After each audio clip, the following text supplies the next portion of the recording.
Si nosotros recordamos, tenemos que hacer el estudio de los diferentes elementos que componen la arquitectura de los equipos con capacidades de cómputo, basándonos en la arquitectura sugerida por von Neumann, que son para computadoras convencionales, computadoras binarias, nada que ver con computadoras cuánticas que ya vimos ayer tienen su propia arquitectura.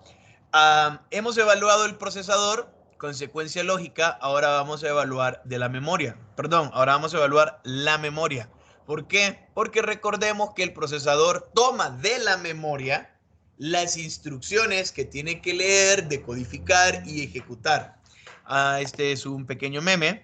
La verdad es muy cierto. Siempre, casi 2, 3 veces en cada mitad del año, se anuncia Chrome que está haciendo correcciones para poder evitar el alto consumo de memoria RAM. Entonces la gente siempre se ha aprovechado de eso y siempre ha hecho este tipo de memes. Así que si ustedes lo han visto por las redes, se refiere a eso. Y es un excelente pie para hablar precisamente de memoria. Ok, memoria. En cuanto a memoria, no solo existe la memoria RAM, la memoria tiene diferentes niveles. La memoria principal de su dispositivo es la memoria RAM, pero también tiene otros niveles de memoria, como acabo de decir. Dentro del mismo procesador están los registros, está la memoria caché y hay otros niveles de memoria, hay otras porciones de memoria. Y esas están dentro del procesador, forman parte del procesador. Vamos a estudiar la memoria RAM, tipos de memoria RAM, los buses de la memoria RAM, estándares, como siempre, parámetros fundamentales, módulos, tipos de factores de forma de la memoria, que son memorias con módulos registered y un buffered, módulos de paridad o con EDD, cuánta memoria RAM se necesita, una poca teoría, unas consideraciones, y vamos a finalizar hablando de memoria virtual. Concepto que ya he mencionado, pero que si se ha pasado por alto, no importa. O sea, por algo lo vamos a retomar acá. Sepamos que la mayoría de esta presentación está pensada en DDR4 porque hasta el año pasado, finales del año pasado, ya una empresa empezó a desarrollar módulos DDR5 y ya en esta primera parte del 2022 vemos cómo celulares ya tienen DDR5. Bueno, ya sabíamos que las tarjetas gráficas tenían DDR5 e incluso hoy les pasé un anuncio de cómo ya el nuevo encapsulado de los procesadores o los nuevos procesadores ya están siendo optimizados para DDR5. Que DDR5 están haciendo en cuanto a memoria RAM y va a tener mejoras. En el transcurso de estos años va a tener grandes mejoras y se espera que la DDR5 se siga utilizando por unos 3 años antes de dar paso ya a la DDR6 o a la nueva tecnología de memoria, porque puede que ya dejemos de utilizar SDRAM, entonces ya no utilicemos DDR5 y cambiemos, migremos a otra nueva tecnología. Pero bueno, como les decía, ya hemos evaluado procesador, vamos con memoria para terminar con todos los demás elementos de la arquitectura de todo equipo con capacidad de cómputo.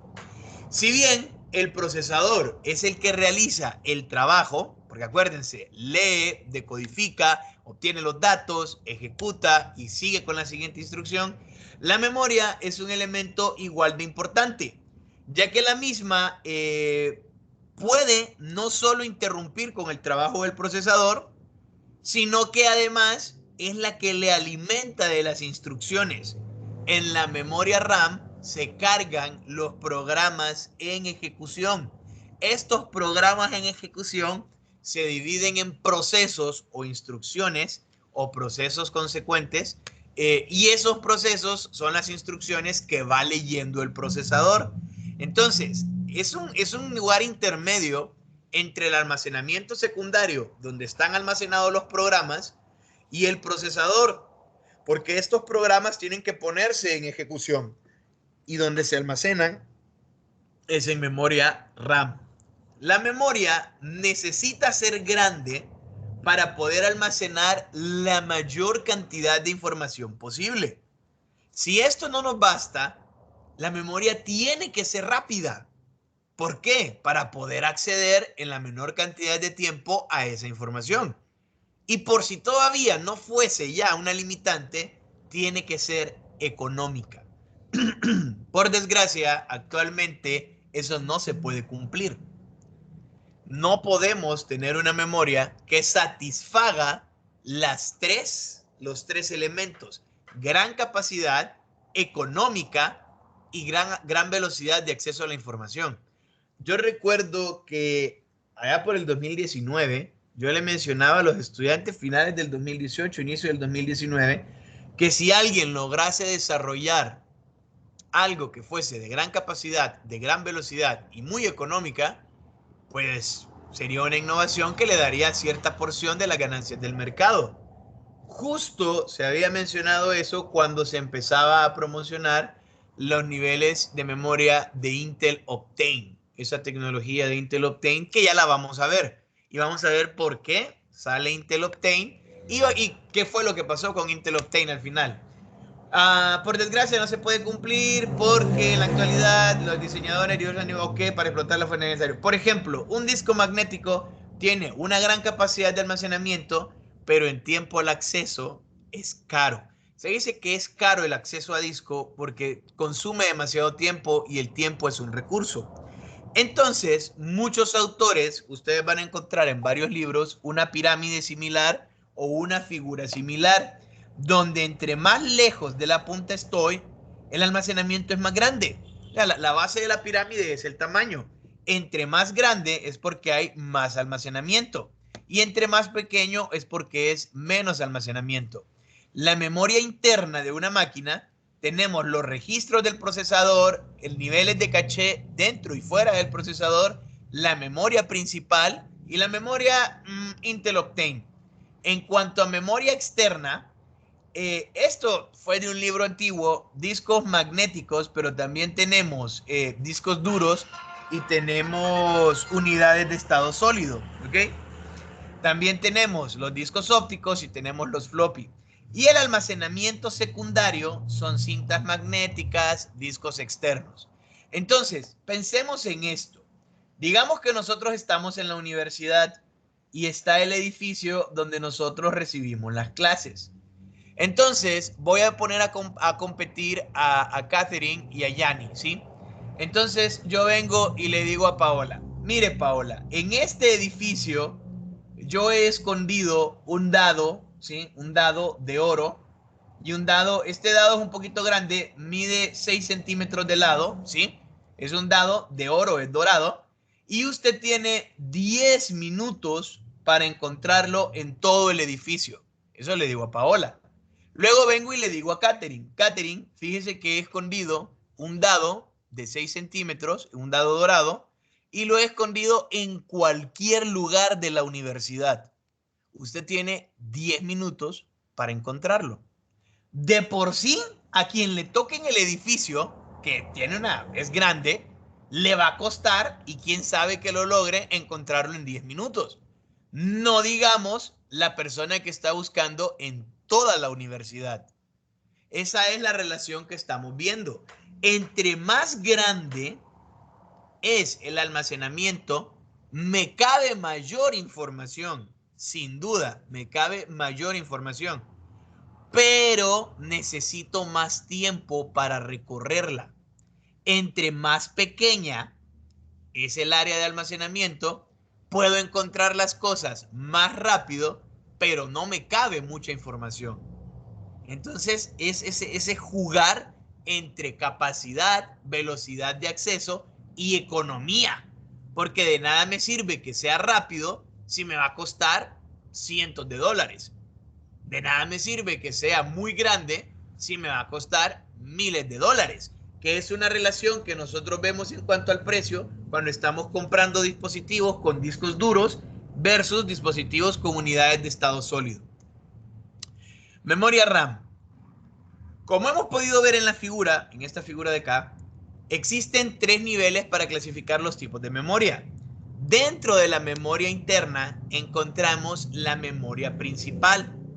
Memoria principal, muchos autores se refieren a memoria principal o le dicen memoria principal cuando hablamos de la memoria RAM.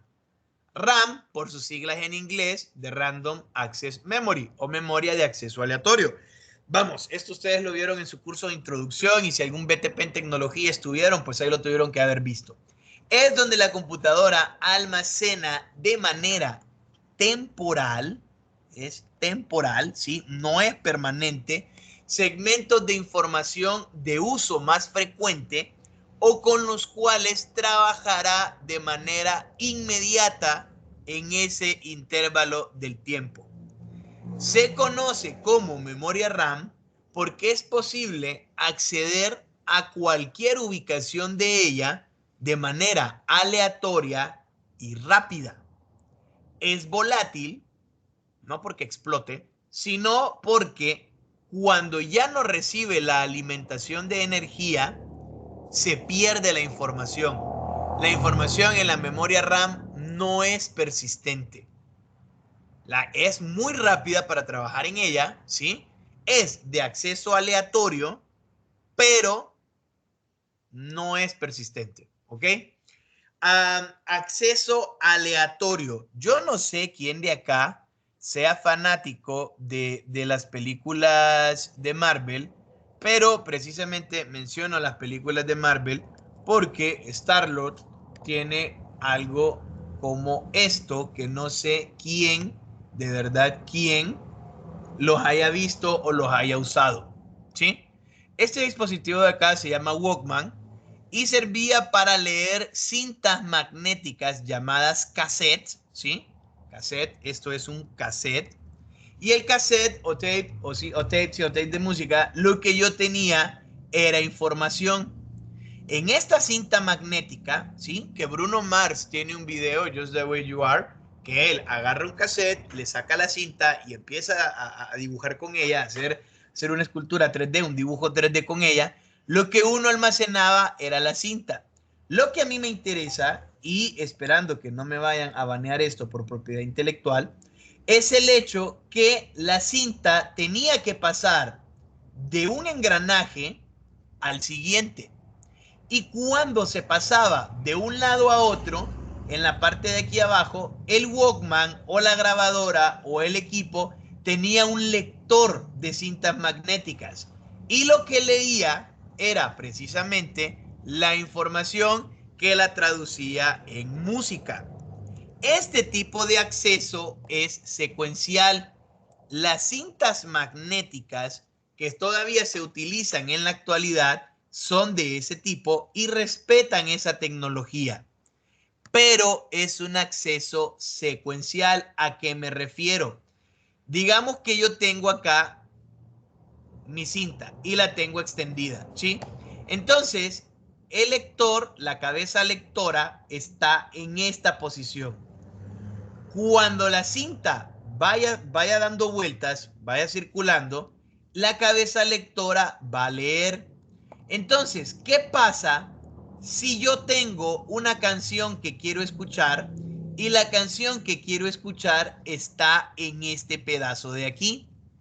Para poder acceder a esta posición de la cinta, yo tengo que leer o tengo que embobinar en el otro engranaje la cinta, tengo que hacer que esto corra. Es secuencial. Para poder llegar acá, tengo que leer todo lo que estaba antes. Hoy en día, ustedes lo que tienen es un acceso aleatorio. Tienen todas las pistas, tienen todas las canciones y simple y sencillamente ustedes acceden a una. Tanto más les interesa un segundo en especial, un minuto en especial y solo hacen clic y ya están ahí. Esto es acceso aleatorio.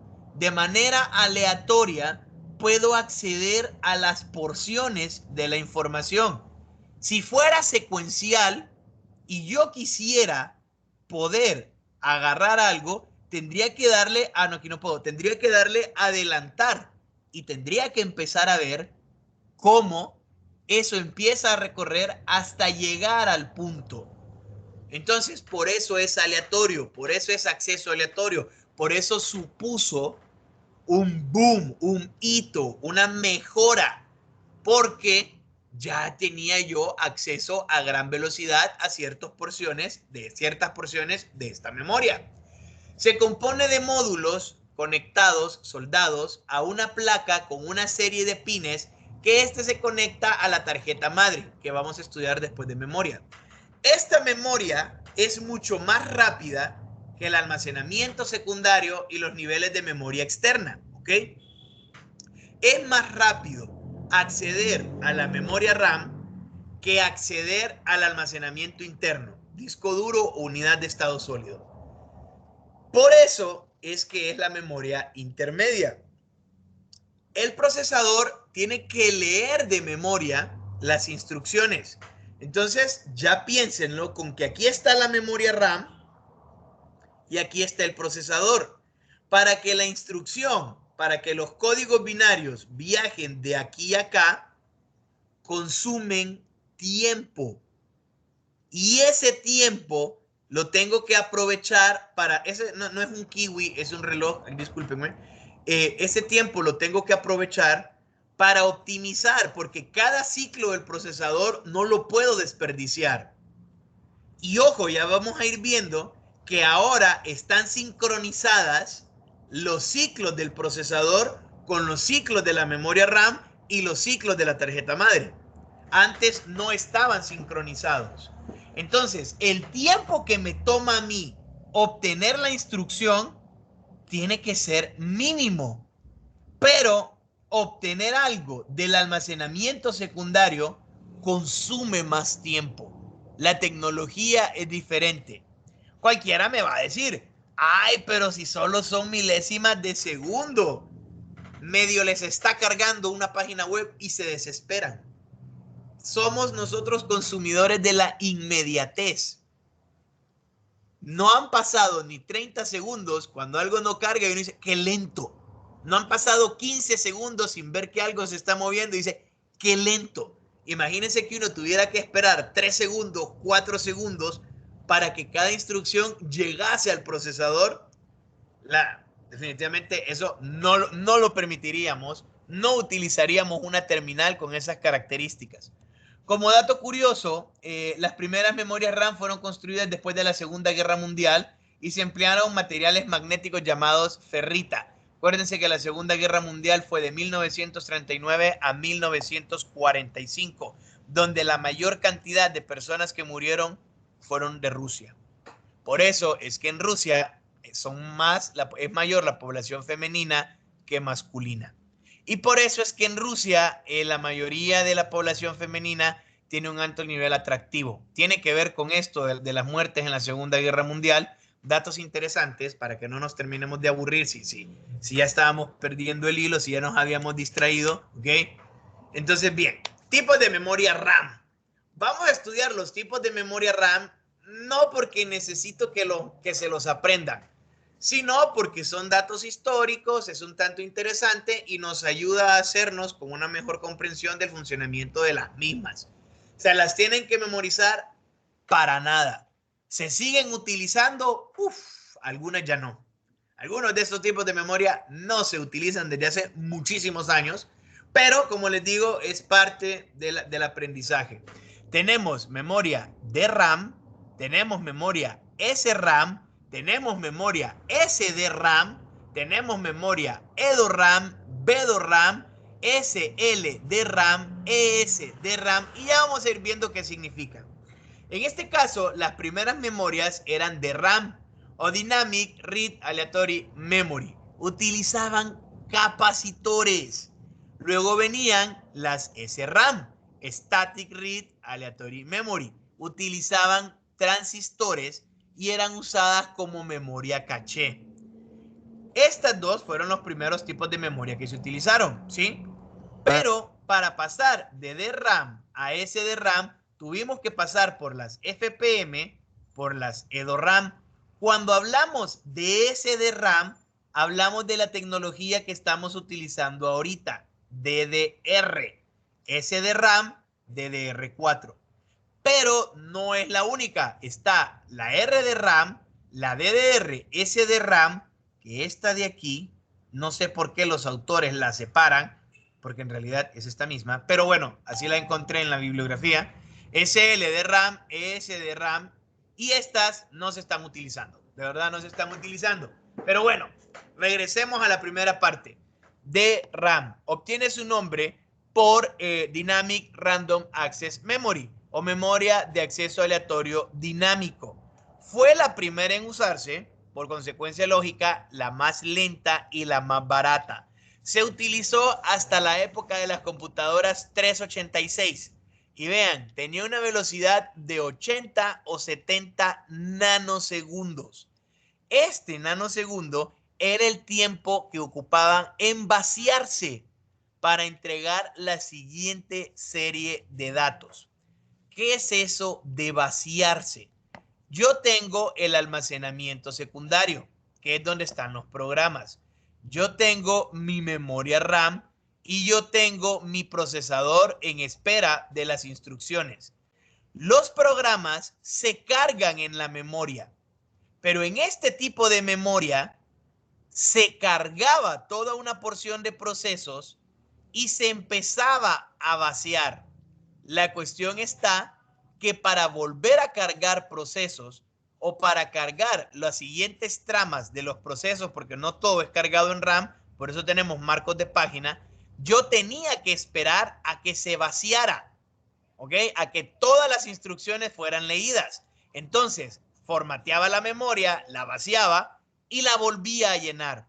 Hasta que se leía la última instrucción, se vaciaba y se volvía otra vez. Permítanme un segundo.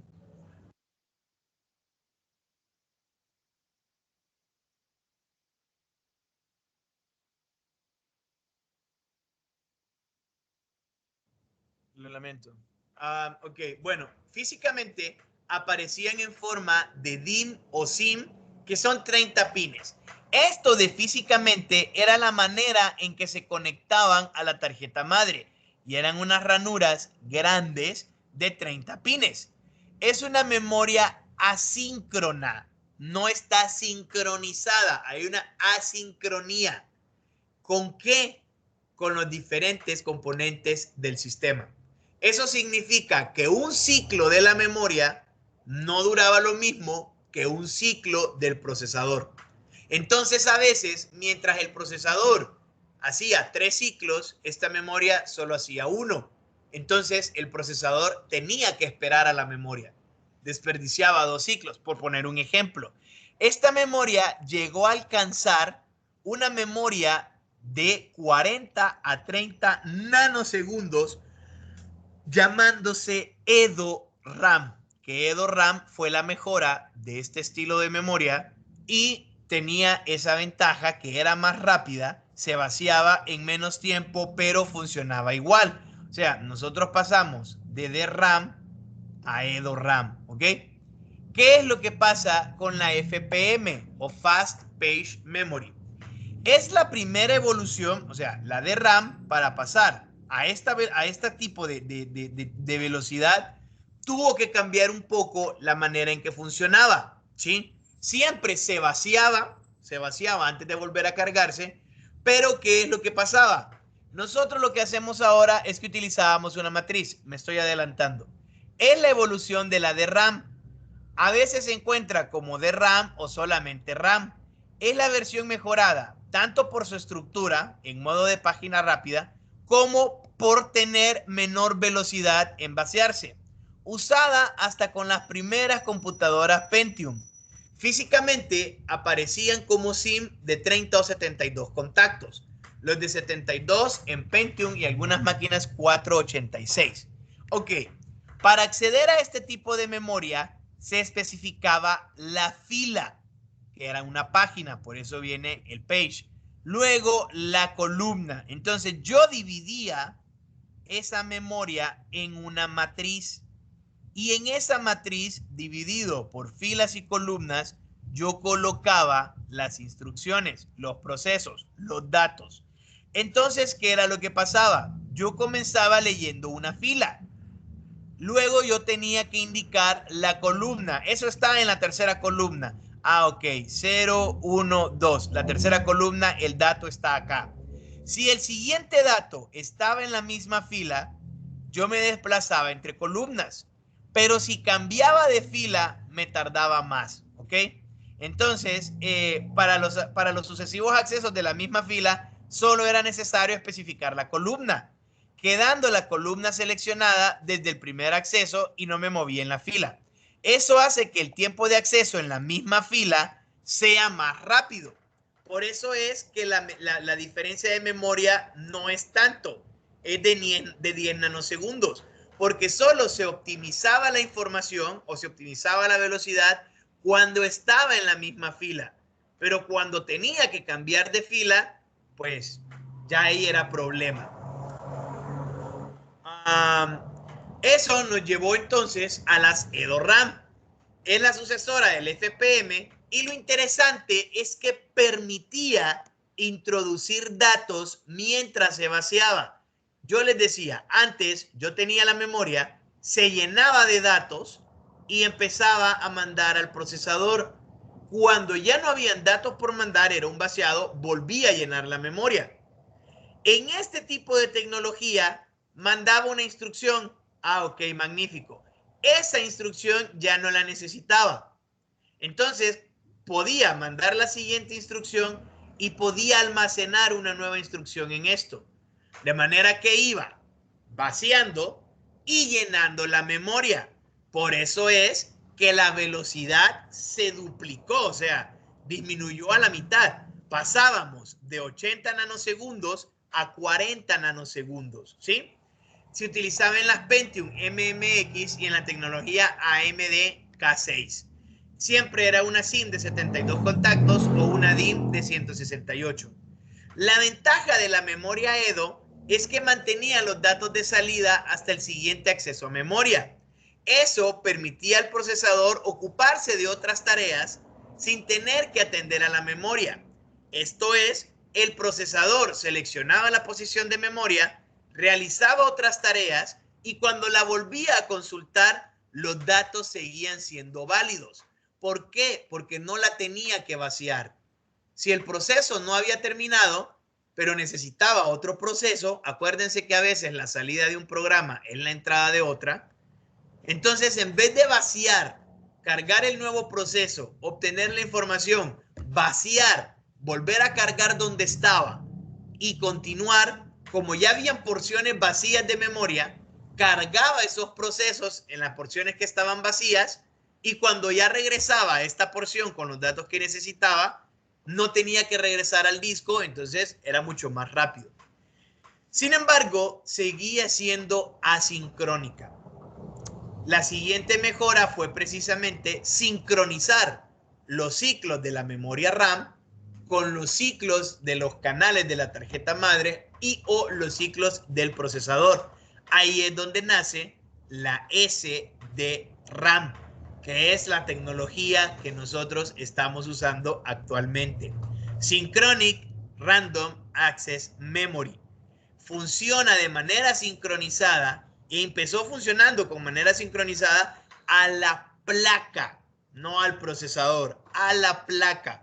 Actualmente, tanto la placa como la memoria están sincronizadas con el procesador.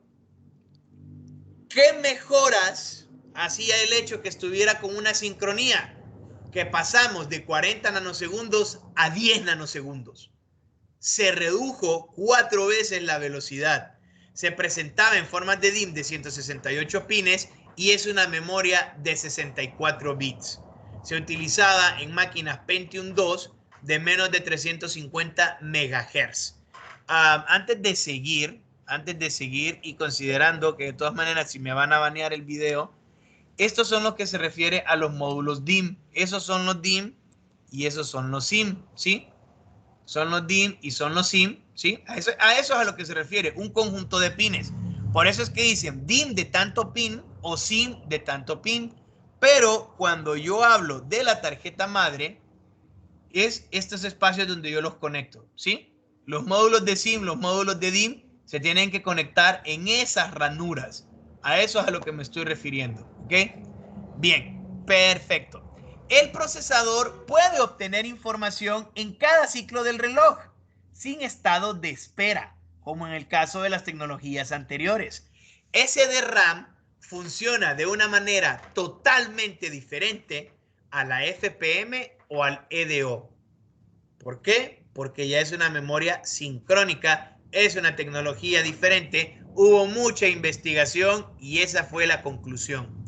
SDRAM comenzó con SDR, luego DDR, DDR2, DDR3, DDR4, DDR5, DDR6.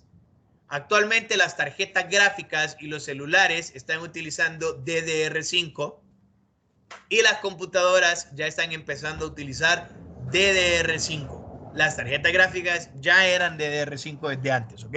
Bien, SDR, que es parte de la Synchronic Dynamic Random Access Memory, viene por las siglas de Single Data Rate, ¿ok?